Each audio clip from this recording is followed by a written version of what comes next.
G'day legends, I hope that you're all doing well. And we've got some stuff to talk about today. We're going to talk about Australia's deal in artillery systems or artillery shells for Ukraine, F-16s, and a few other little bits and pieces about Ukraine. But first, I just want to hope you're having a great day and looking after yourselves as always. So we're actually going to start the map down here at Vuhledar, which this area here has seen a lot of fighting in the recent weeks and has, especially the last couple of days, really picked up. And as you'll see, we're on the 28th, 29th, 30th, 31st. The actual movement of this frontline border area of Ukraine, Russia, very little. We see that Ukraine gets some ground, but either way, it's very, very little. But why is this area in particular such fierce fighting? Why is everyone, seemingly pumping troops into here? And we'll talk about Bakhmut later, as I know that's where everyone's eyes are at the moment. But bring your eyes down to here. This train track.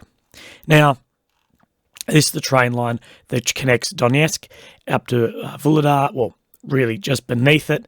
And then just for a bit of situational awareness, Mariupol, which is where we saw the beginnings of this horrible war and what was happening.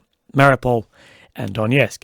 And, well, the reason I bring this up is, sorry, I'm clicking all over the map, is this train track is incredibly important. Now, to move, especially like armoured vehicles by truck, is very hard. You need a big prime mover, semi-trailer to move one tank, and it's slow and everything. And we do know there's actually been a problem with railways between the West and ex-Soviet countries such as Ukraine, Russia, whatever, but especially between Western Europe and Ukraine, being that the railways are different gauge. The railways in Russia were made a specific gauge for the tanks of the time to fit on the beds of the train.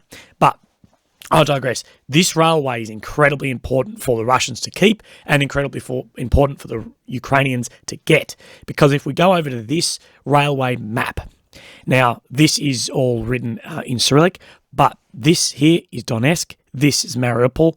Now, if we zoom in, we will see that is it here. Now, if we see approximately here, this railway comes down into Mariupol and then is supplying the south of Ukraine, which is, supplying so much of Russia's stuff into Ukraine.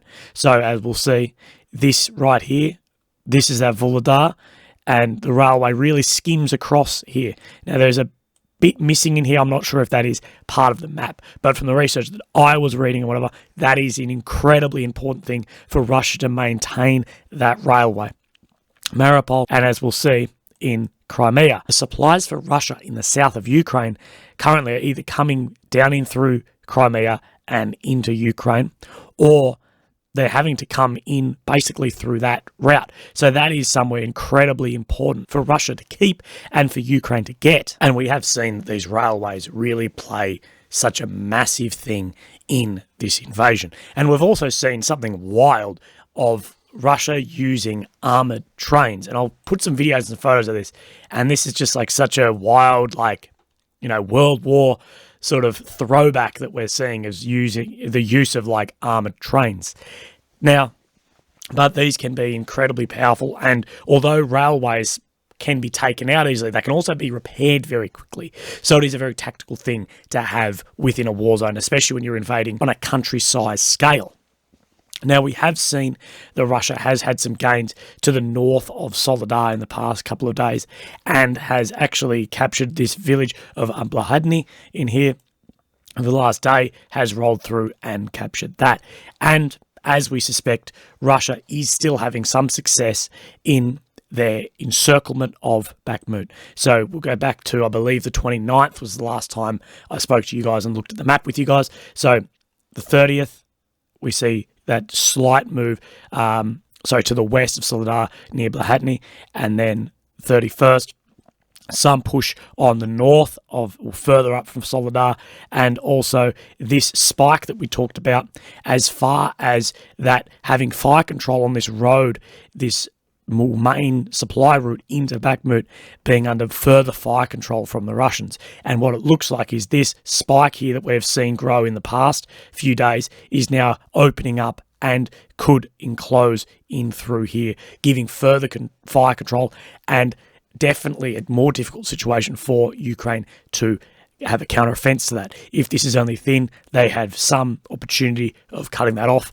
and with it wider, well, it increases the difficulty of that. Will we see this surrounded? I think we'll see, an evacuation of Bakhmut within the next, say, week or so, and this area will fall. Although I would have said that a few weeks ago, and this area here is moving incredibly slow. Something that, would be in the bloody corporate offices of Lockheed Martin cracking the shits today, because we know that, the big part of war is money. Private companies, everyone gets rich off this war, but the people fighting on the front line. China gets rich from cheap Russian resource. America gets rich from selling, 4 times the price of resource to Germany that they used to buy to Russia.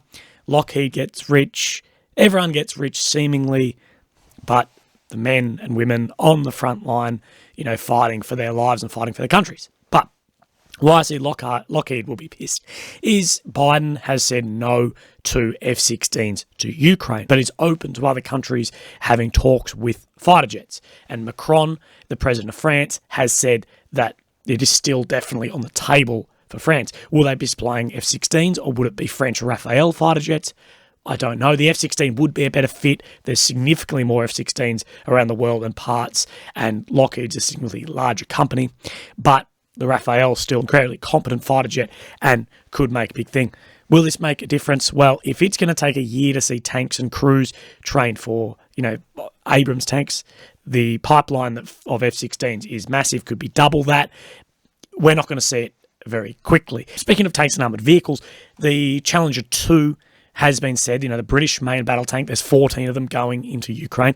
The British have said that they will arrive, this side of summer. That said, everyone is sort of pointing at currently, the Russian offensive. I believe, and this is my speculation, I believe the Russian offensive has already begun. It just hasn't been in the same shock and awe that we may have seen in their initial offensive. But this, taking ground, holding ground, that has begun. Will we see a counteroffensive? Probably. But these vehicles need to get in before Russia maybe takes, more ground and maybe could cut off some supply routes. But they've said that the Challenger 2 will arrive some point in this side of summer. So it might be maybe too little too late, but we will see. But the US Bradleys, the M2 Bradleys, have been, on a ship for the past week and will be arriving any day now. Now, Australia is Ukraine's largest non-NATO supporter. Some people will maybe find that surprising that Australia is not part of NATO, but it's not political, it's geographic. But Australia is the largest Ukraine supporter that is non-NATO.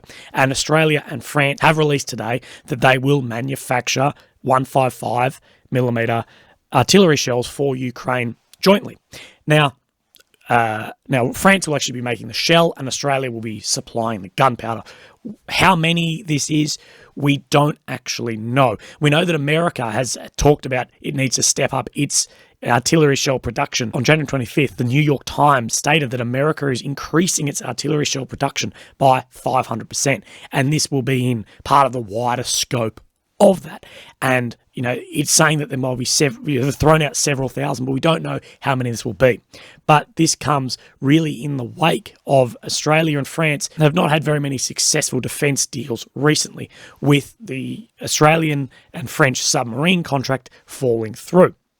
And I do have a bias in this, because what all I saw from outside looking in, but I'm also an Australian, so I do hold a bias, of course, is that the submarine contract doubled in cost from what it was meant to be. So it went from $50 billion to $100 billion, and nothing had been delivered. And also that the French company building these submarines did say that there was a security cyber breach and 22,000 classified documents may have been leaked. And this, as well as some other stuff, and potentially, I would say, a better deal coming from AUKUS with the Americans and the Brits. Australia bid back out of that. We do have to pay a large sum of money, and that is still being contested in court of how much we are paying back out of that. But that deal has come up. So France and Australia, between Scott Morrison and President Macron, did have a bit of tension there. And it's good to see that that is coming back. And when this happened and France was talking a lot of shit about Australia, I did put out there that, look, if France really want to crack it about Australia, they're happy to go out the north of France and see the graves of 50,000 Australian soldiers who went, halfway across the world to defend their nation. Also, 2 more ministers in Zelensky's party have been reportedly fired. The Minister of Youth and Sports and the Minister of Strategic Industry have reportedly been, are due to be dismissed any day. And we have seen since the start of this so many ministers being sacked. Last week I think I spoke about 2 or 3, and there was multiple killed on a helicopter, and then that started a whole conspiracy around that. But so much of this is talking really about corruption. The minister we talked about last time was doing a $500,000 deal on generators, of kickback. And I know there's corruption in every government, but we can't forget, and I'm constantly reminded by people in the comments, Ukraine is a very corrupt country, sadly, at that government level, and I will never deny that. In a coming video, I'll actually talk about that there are going to be different stages of this war, and Russia is only one part of this war, and bleeding out corruption is going to have to happen at some point, and that is going to change the tide of the Ukrainian government and Ukraine as a country into the future, but it needs to happen at some point. But that's about all the news today. So look after yourselves. Thank you for the feedback recently. I've had a bit of a blow up on some of my videos, a lot of constructive criticism, a lot of just criticism calling me a vlog, but either way, whatever, I appreciate that you're here. Look after yourself. If you want to support me in any means, down below, but otherwise, if you've got to this point in the video, you've supported the hell out of me anyway. So look after yourselves and have a great week. Bye-bye.